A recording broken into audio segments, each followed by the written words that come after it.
Now, here's my hot take. Most company values are just decorative. I've seen this out in the wild all the time. They look really nice on a wall. They sound really great on your website, and they do absolutely nothing because the team doesn't know what those values actually look like in action. And we've had clients that do it really well, do it really badly, and I've worked in organizations where the same applies. So today, I'm going to show you how to turn those values into behaviors that your team can actually follow. What I'm saying here, people, values are only useful when they help your team to make decisions. They should help them to answer questions like, what do I prioritize? What do I do when things go wrong? How do I treat my customers?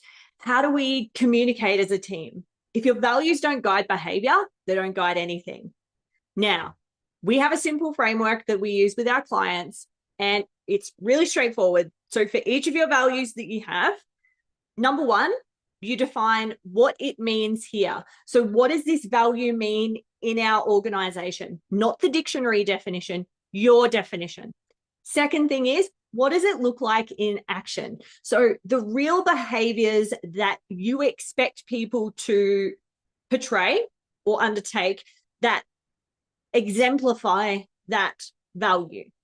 The third thing, what it does not look like. So this is the part that so many of you out there skip, and it's why culture can get messy. We need to show people what not to do. And the fourth thing is a real example. So a story or a moment that can make it memorable. Now, these stories or moments, a really amazing place to find them hidden is in your 5-star reviews. So check out your 5-star reviews, because if someone's taken the time to give you that 5-star review and the feedback, they might have left a little gold nugget in there for you. So let's talk examples.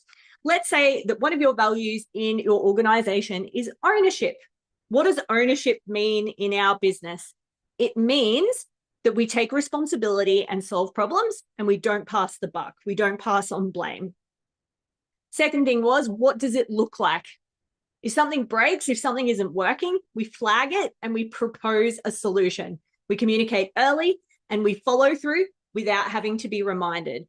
Now, the third part was, what does it not look like?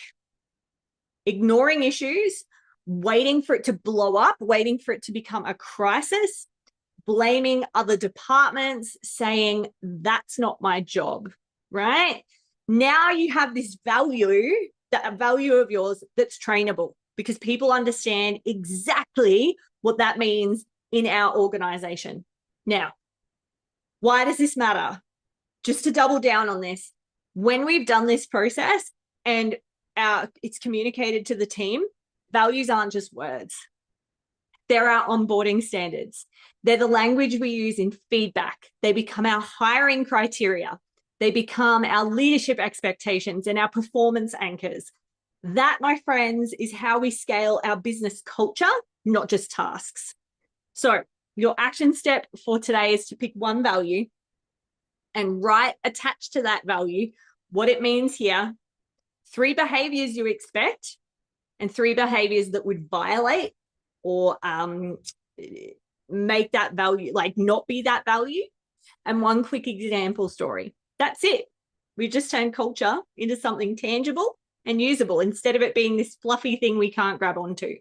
Now, tomorrow, we're moving on to people systems. So in the next video, we're going to talk about role clarity and why that makes everything else stick. I'll see you in the next one.